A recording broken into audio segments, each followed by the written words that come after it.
El texto poético es aquel que apela a diversos recursos estilísticos para transmitir emociones y sentimientos, respetando los criterios de estilo del autor.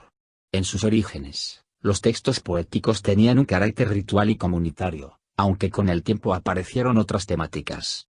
El texto poético suele tener un rasgo singular, expresa sentimientos orientados a conmover al lector. Su forma gráfica se presenta en versos que van acompañados de espacios en blanco. Elementos de un poema. Son aquellos elementos que tienen que ver con la forma en que se estructura el poema, factores estéticos, los que le dan musicalidad, ritmo y aspectos técnicos de belleza al texto. Dentro de estos elementos se encuentran la rima, ritmo, verso y la estrofa. La rima es la coincidencia entre las terminaciones silábicas de las frases o de los versos, las que se hallan acentuadas. Es una igualdad de sonido entre estas finalizaciones, sean dos o más versos. La rima puede clasificarse en rima consonante y rima asonante. Rima consonante. También se le conoce como rima perfecta y es cuando hay igualdad sonora en la terminación de dos palabras, que se cuenta desde la última vocal acentuada de una sílaba determinada, considerando las consonantes que integran la sílaba. Por ejemplo, sentí un hielo cuando me abrazaste. Todo mi cuerpo se llenó de temor. Tu recuerdo en mi mente dejaste. Y mi alma se contagió con tu amor. Rima asonante. Conocida como rima vocal. Es cuando coinciden solo las vocales de terminación, independiente de las consonantes que las acompañen. Por ejemplo, siempre supe que querías crearlo. No sé para qué me mentiste. Si lo único que deseabas era probarlo. Saber de qué se trataba y decirle amando. Ritmo. Va relacionado con la estructura de los versos y considera las repeticiones de los acentos, los que van otorgando musicalidad y dinamismo al poema, para no hacer de la lectura de poema algo monótono.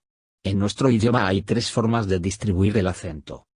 Ritmo binario, cuando el ritmo se marca en el acento cada dos versos, como en el ejemplo anterior. Ritmo terciario, cada 3. Ritmo cuaternario, cada 4. El verso es el ir y venir de las palabras dentro del poema, le da continuidad al mismo, son las frases que constituyen el texto, las que poseen ritmo y rimas. Según la métrica, los versos pueden clasificarse de la siguiente forma, considerando cuántas sílabas tengan. 2 sílabas, bisílabos. 3 sílabas, trisílabos. 4 sílabas, tetrasílabos. 5 sílabas, pentasílabos. 6 sílabas, hexasílabos. 7 sílabas, heptasílabos. 8 sílabas, octosílabos. 9 sílabas, eneasílabos. 10 sílabas, decasílabos. 11 sílabas, endecasílabos. 12 sílabas, dodecasílabos.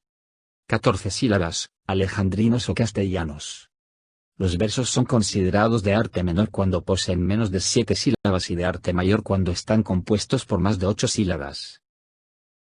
La estrofa es el conjunto de versos y puede ser estrofa isosilábica, versos con igual número de sílabas. Estrofa anisosilábicas, versos con distinto número de sílabas. Medición de un verso. Medir un verso es contar el número de sílabas métricas que lo integran. Las sílabas métricas no coinciden exactamente con las sílabas normales porque, al medir versos, hay que tener en cuenta algunas reglas. Para medir un verso hay que tener en cuenta la sinalefa y la acentuación de la palabra final del verso. Una sinalefa es la unión de la vocal o vocales finales de una palabra con la vocal o vocales iniciales de la siguiente, de modo que forman una única sílaba tanto a efectos fonéticos como métricos. Regla 1. Última palabra aguda. Cuando el verso acaba en palabra aguda, o en un monosílabo, se cuenta una sílaba más. Regla 2. Si es llana no varía el número de sílabas. Regla 3. Última palabra esdrújula. Cuando el verso acaba en palabra esdrújula, se cuenta una sílaba menos. Sinalefa. Como se ha explicado ya, cuando en el interior del verso una palabra termina en vocal y la siguiente empieza por vocal, se funden las sílabas a que pertenecen ambas vocales y se cuentan como una sola. A veces, la sinaléfona se realiza cuando la segunda vocal es tónica. Cuando hay pausa entre las dos palabras. A veces, el poeta no sigue rigurosamente las reglas a la hora de medir los versos. Entonces se dice que el poeta se permite unas licencias poéticas. Entre estas destacan la diéresis y la sinéresis. Sinéresis. Se produce sinéresis cuando dos vocales de una palabra que no forman diptongo se reúnen en una sílaba métrica. Diéresis. Se produce diéresis cuando se separan dos vocales que forman diptongo para dar lugar a dos sílabas métricas.